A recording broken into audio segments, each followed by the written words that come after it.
Doctor महाजन, 29 दिसंबर है आज। 2 दिन में नए साल का जश्न लोग मनाना चाहेंगे। एक तरह से हम देख रहे हैं कि इतने महीनों से जो लोगों के मन में है कि काश खुशियां मनानी शुरू कर दें, क्या ये बहुत जल्दबाजी होगी कि लोग जश्न के मूड में आ जाएं? क्या इस साल में एक और दिन की आहुति लोगों को देनी चाहिए, ये सोचकर कि सावधानी बेहतर है?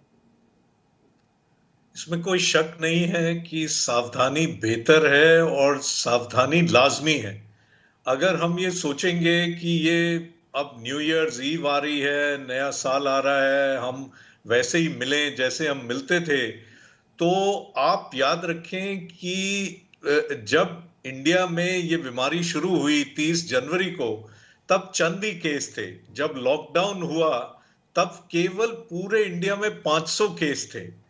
पर आज भी जब हम कहते हैं कि ये एपिडेमिक खत्म हो रहा है इंडिया में, या इसकी सीमा कम हो गई है, तो फिर भी 20,000 केस हो रहे हैं।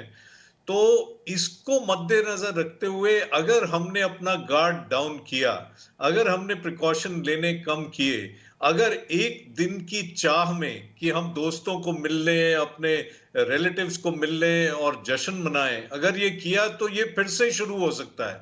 जैसे हम देख ही रहे हैं, 8 केस नए पकड़ में आ गए, ये यूके म्यूटेंट वेरिएंट के 6 से 8 हो गए हैं, अभी मैंने पढ़ा।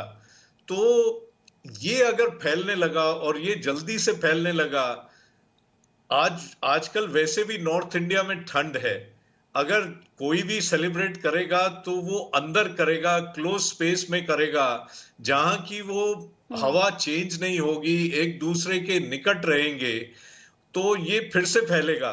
अभी हमें प्रिकॉशन मेंटेन करने हैं, और अभी ही नहीं, मेरे हिसाब से कम साल से 1.5 साल हमें ये कोविड अप्रोप्रिएट बिहेवियर कम से कम फॉलो करना पड़ेगा, तभी हम इससे बच सकते हैं।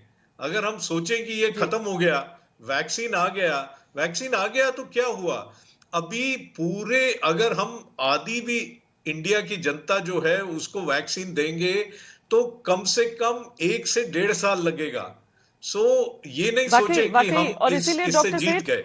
बहुत बड़ी चुनौती तो हमारी आबादी हो जाती है। ऐसे में किसी भी बीमारी से लड़ाई में ज्यादा बड़ी चीज उसकी दवाई है या उससे बचाव वाली वैक्सीन। यानी हम अभी कोरोना की दवाई के लिए भी, जब तक दवाई ना आ जाए तब तक पूरी तरीके से जो सामान्य जीवन हम सोचते हैं, क्या वो उसे जी सकते हैं? सामान्य जीवन तो नहीं, जैसे अब तो अभी बताया गया है कि लोगों को समझना है कि जो प्रिकॉशंस जो हमने अभी सीखी हैं वो बहुत अच्छी प्रिकॉशंस है।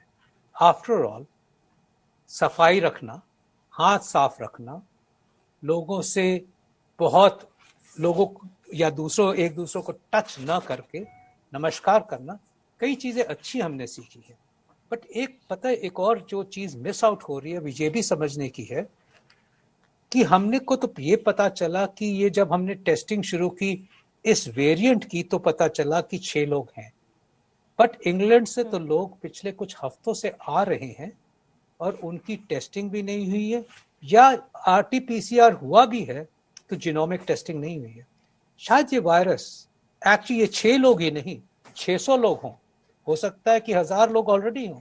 पता है, ये इस वायरस की फर्स्ट जानकारी हुई थी सितंबर में इंग्लैंड में, ये अभी नहीं हुई है। ये फर्स्ट वेरिएंट देखा गया था सितंबर में, ये सिर्फ वेरिएंट म्यूटेंट बढ़ता ही गया तब से, और ये अब एक ऐसी एक स्पेसिफिक म्यूटेंट बन गया है।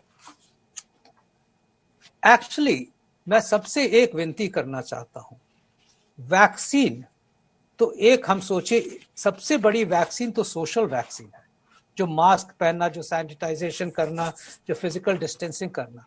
बट ये सोशल वैक्सीन तो हमें कई महीनों तक चलानी पड़ेगी, क्योंकि वायरस की म्यूटेशंस आती रहेंगी। आपको पता ही है कि वायरस, जो फ्लू वाला वायरस है, हर साल म्यूटेट करता है, और उसकी हर साल नई वैक्सीन हमें लेनी पड़ती है नवंबर में, सो दैट हमें फ्लू ना हो।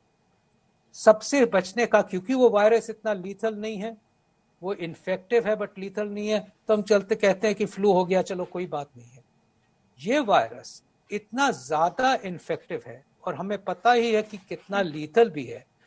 कोविड वायरस से कितनी जानें जा रही हैं, गई हैं, और अनफॉर्चुनेटली हमें बड़ा अफसोस है कि कितने लोग कोविड की वजह से मरे हैं।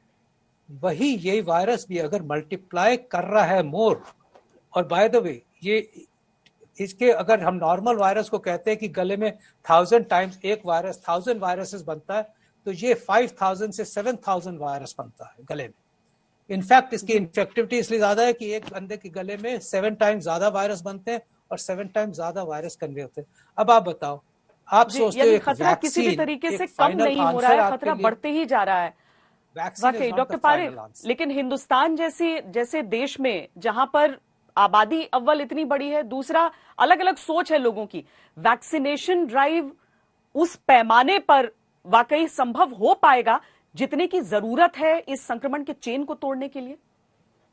बिल्कुल, मुझे तो लगता है हो ही जाएगा। पहले तो हमको ये याद रखना चाहिए कि हमारे जो पॉपुलेशन में नेचुरल वैक्सीनेशन यानी कि जो हर्ड इम्यूनिटी है वो तो आ ही गई है। कितनी हुए है हमको ठीक तरह से पता नहीं है, लेकिन वो आ गई है। इसीलिए हम लोग बोल रहे हैं कि 60 से 70% पॉपुलेशन में वैक्सीनेशन हो गया तो ये कैंपेन सक्सेसफुल हो जाएगा। तो मुझे तो लगता है कि ये तो इजीली 60-70% पॉपुलेशन में हो जाएगा। हमने पहले भी देखा है, ये ऐसे नहीं है कि हम लोग पहले ही वैक्सीनेशन ड्राइव कर रहे हैं। हमारा स्मॉल पॉक्स इरेडिकेशन ड्राइव इतना सक्सेसफुल था, पोलियो इरेडिकेशन इतना सक्सेसफुल है। दुनिया से सबसे ज्यादा वैक्सीन इंडिया में बनते हैं। दुनिया में 2 बच्चों में से 1 बच्चों को इंडियन वैक्सीन मिलता है। तो हमको इसमें काफी एक्सपीरियंस है और मुझे तो पूरा कॉन्फिडेंस है कि जो हमको 60-70% वैक्सीनेशन करना है उससे ज्यादा हो जाएगा और जो नेचुरल इम्यूनिटी हर्ड इम्यूनिटी आ गई है उससे ये बहुत ही काफी हो जाएगा।